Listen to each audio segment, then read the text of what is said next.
你们别忘了他的父亲是白幽灵的奸细，高阶妖方的出现都有林一帆在场，难道都是巧合？ Setelah itu pengadilan Rift yang kita sebut aja namanya itu Darto ya, mendatangi rumah sakit tempat Ivan dirawat guys. Dia akan menginterogasi lebih lanjut tentang keterkaitan ayahnya beserta Ivan dengan organisasi Payoling. Setelah dibawa ke pengadilan, Ivan ini menceritakan semua-muanya yang dia alami dan yang dia ketahui tentang monster bintang 7 kemarin. Dan juga beberapa monster kuat yang sebelum-sebelumnya pernah dia lawan. Tapi Darto ini tetap gak percaya sama omongan Ivan. Dia ini mencecer Ivan terus-terusan ya biar dia ngaku. Karena Ivan ini udah dicap sebagai pengkhianat di antara para pahlawan. Gara-gara dia anak dari mata-mata Payoling guys. Darto menanyakan di mana ayah Ivan yaitu Wang Chan berada. Dia harus segera ditangkap dan diinterogasi juga mengenai organisasi Payoling. Ditambah lagi dia itu pasti membawa serpihan kunci teratai emas. Ivan juga dikurung dan akan disiksa kalau dia itu nggak ngasih tahu keberadaan ayahnya. Keberadaan monster kuat selama ini di dunia nyata pasti ada sangkut pautnya sama ayah Ivan. Kunci teratai itu sangat penting untuk menyegel Dewa Iblis kembali. Tapi si Ivan ini nggak tahu apa-apa guys. Bahkan dia nggak tahu kalau ayahnya itu mata-mata dari Payoling dan udah mengkhianati pengadilan Rift. Ivan sama sekali gak percaya kalau ayahnya melakukan hal itu. Lalu Darto pun terus menyiksa Ivan sampai dia memberitahu keberadaan ayahnya. 我不知道，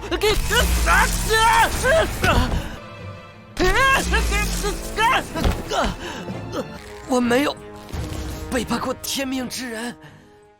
Luhang kaget karena dia diberitahu kalau Ivan adalah anak dari pengkhianat di pengadilan Rift. Dan juga Ivan lah yang memancing para monster kuat ke dunia nyata. Kemudian kakek Lu menceritakan kecelakaan 20 tahun lalu yang menimpa pemimpin pengadilan Rift. Dulu pengadilan Rift menyadari kalau serpihan teratai emas itu tiba-tiba muncul di dunia ini. Entah dari mana asalnya. Lalu salah satu utusan bernama Pei Yao akan memimpin para pasukan pahlawan terdahulu dan mengambil serpihan tersebut di daerah pegunungan es. Tentunya ada ayah Ivan di dalam pasukan ini ya. Tapi ketika perjalanan pulang, tiba-tiba ada sebuah energi yang menyerang pesawat tersebut dan itu menyebabkan semua orang mati di sana kecuali ayah Ivan. Serpihan teratai emas juga hilang entah kemana. Pengadilan Rift mengira kalau ini adalah ulah dari organisasi Payoling dan dari sinilah mereka menuduh ayah Ivan sebagai pengkhianat karena bisa jadi dia adalah mata-mata dari organisasi busuk itu. Luhang yang mendengar cerita ini langsung membantah kakeknya. Gak mungkin itu Ivan ada sangkut pautnya sama ini gitu kan. Kalaupun tuduhan ayah Ivan bener, Ivannya sendiri gak bisa disalahin cuma gara-gara dia anak dari pengkhianat. Pokoknya Luhang di sini tuh gak setuju guys, karena dia sendiri melihat tekad dan semangat Ivan ketika dia membasmi para monster-monster kan. Nah kakek Lu memberikan waktu kepada Luhang untuk berpikir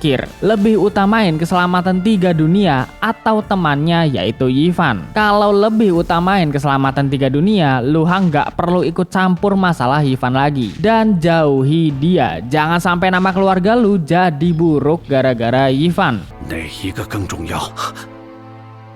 Di sisi lain, Chinmo ternyata diam-diam ingin menyelamatkan Ivan ya. Dia kesana bersama dengan Cili-Cili dan juga Xiaolan. Set penjaga pingsan guys. Abis itu mereka pun diam-diam masuk ke dalam dan menyerang Darto yang dari tadi menyiksa Ivan tuh sampai lemes-lemes itu badan dah.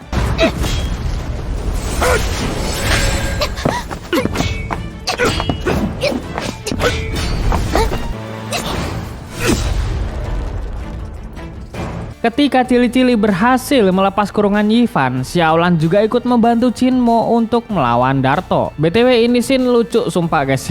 Soalnya si Darto kan pas ngelawan Chinmo sangar tuh ya, gagah sangar. Tapi ya dia tuh malah keribetan sendiri gitu kan pas lawan Xiaolan. Aduh.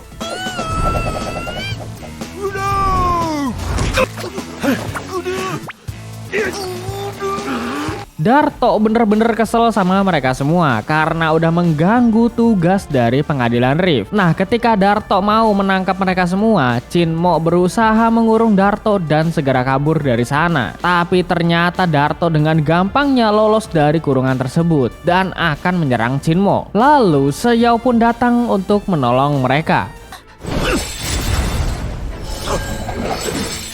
Seyao mengatakan kalau waktu interogasi udah habis. Seharusnya Darto itu melepaskan Yifan dan menginterogasinya di lain waktu. Tapi Darto ini gak gubris omongannya ya, melainkan dia akan menangkap Seyao karena udah bersekongkol dengan pengkhianat. Seyao pun terpaksa menghadapi Darto, sedangkan Jinmo dan Yifan harus segera pergi dari sini. Tapi belum sempat nyerang, tiba-tiba pecutan Darto tuh mengenai topeng yang digunakan Seyao.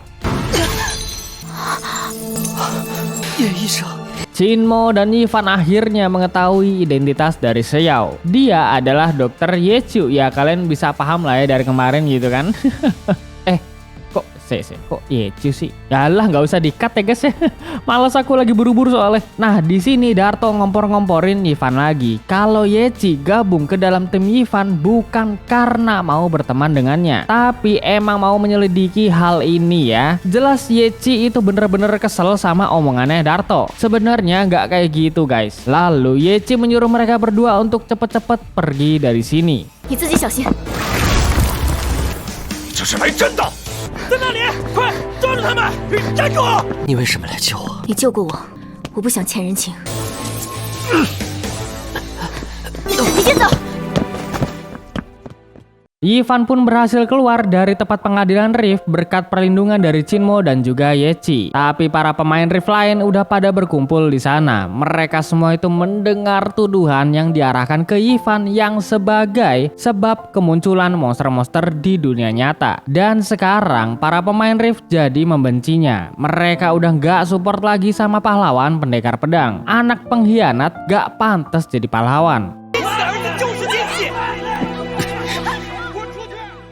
Singkat cerita, sampai malam hari Yifan ini nggak makan nggak mandi guys. Dari tadi cuma ngelamun aja kerjaannya. Cili-cili yang sekarang ini jadi makin khawatir sama Yifan. Ya sebelumnya itu kan dia emang pengen ngelakain Yifan kan. Tapi sekarang cili-cili udah nggak kayak gitu lagi guys. Bahkan cili-cili langsung ngomong hal itu kepada Yifan. Tapi tetap aja dia dicuekin guys. Kemudian terlihat notifikasi pengumuman dari pengadilan Rift. Mereka mengatakan kalau tentang permasalahan Yifan akan diumumkan 3 hari lagi. Mereka masih mencari tahu lebih dalam tentang keterkaitan Yifan dengan organisasi Payoling. Lalu terlihat chattingannya masih aja ngegibahin Yifan ya. Udah diremehin, dikira orang gila, difitnah, dibenci pula. Sekarang kan udah lengkap ini sudah nasibnya.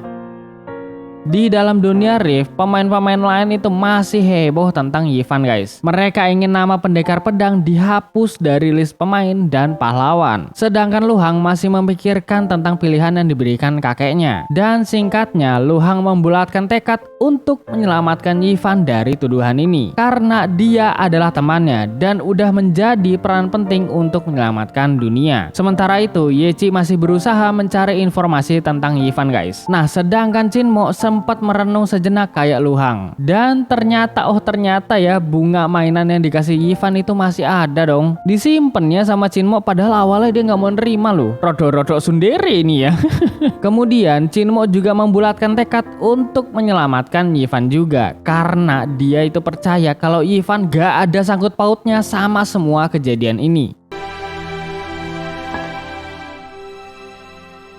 Saat udah menjelang siang, Cili-Cili dan Xiaolan kaget karena pas mereka bangun, Yifan udah gak ada di kosannya. Terlihat ada sebuah surat di sana guys. Wah jelas Cili-Cili langsung kasih tahu ke Lu Hang dan juga Yechi. Lalu mereka akan mencari Yifan guys. Karena ini keadaan sakral. Kalau dia ketemu sama anggota Payoling bakal ribet jadinya. Nah surat itu berisi kayak gini. Yifan akan pergi untuk sementara waktu. Kalau Cili-Cili dan Xiaolan mau makan, ada stoknya di lemari. Terus kalau misalnya bosan sama itu makanan, langsung mampir aja ke kosannya Lu Hang. Dan setelah Maya balik dari tugas kuliahnya atau ujian kuliahnya, Cili-Cili dan Xiaolan harus tinggal bersamanya. 我也没有怪你们，你们永远都是我的好伙伴。 Di sisi lain terlihat para pemain Rift yang masih ngegibahin Yifan. Dan Jinmo pun langsung ke sana untuk mengajukan pendapatnya dengan intonasi suara yang agak tinggi ya. Jinmo nggak setuju dengan keputusan untuk menghilangkan list nama identitas pendekar pedang dari Rift. Yifan bener-bener difitnah kali ini karena Jinmo itu udah melihat sendiri tekad dan semangat Yifan untuk bertarung demi menyelamatkan dunia. Selama ini dia itu selalu berusaha untuk menjadi kuat. kuat. Dan dengan bantuan pedang dewa overpowernya, dia masih sanggup untuk bertarung mati-matian. Semua pemain Rift di sini tuh gak akan bisa merasakan kegigihannya Yifan karena mereka tuh gak bertarung bersama dengannya. Yang mereka lakuin ini cuma memperburuk suasana aja. Pengadilan Rift juga masih belum ketok palu kan sama masalah ini. Toh mereka juga masih terus menyelidiki informasinya lebih lanjut. Chinmo percaya dengan Yifan. Bahkan sampai-sampai Chinmo ini rela membongkar identitasnya ya. Tujuan dia melakukan ini untuk memberikan jaminan serta kepercayaan kepada pemain Rift yang lainnya guys. Ketika malam hari, Yifan ini ternyata berada di sungai yang dekat ledakan waktu itu ya. Dia sedang bertarung dengan salah satu anggota Payoling. Ini BTW aku rasa kalian tuh udah paham dia siapa ya. Kalau misalnya kalian pada mau nebak-nebak, monggo gitu kan, tulis di kolom komentar. Oke, lanjut. Mereka ini lagi memperebutkan kotak emas berharga ya. Di sana ada pengadilan Rift juga yang tergeletak. Kemungkinan ya ini udah dikalahin duluan sama anggota Payoling. Nah, tapi sayangnya kotak itu terjatuh ke dalam sungai dan Yifan pun segera mengambilnya. Sedangkan anggota Payoling kabur entah kemana. Tak lama kemudian, Cili-Cili dan Luhang pun menemukan Yifan di dalam sungai. Dan Luhang bingung dengan apa yang sedang terjadi di sini. 那个地方是北巨炉的大雪山，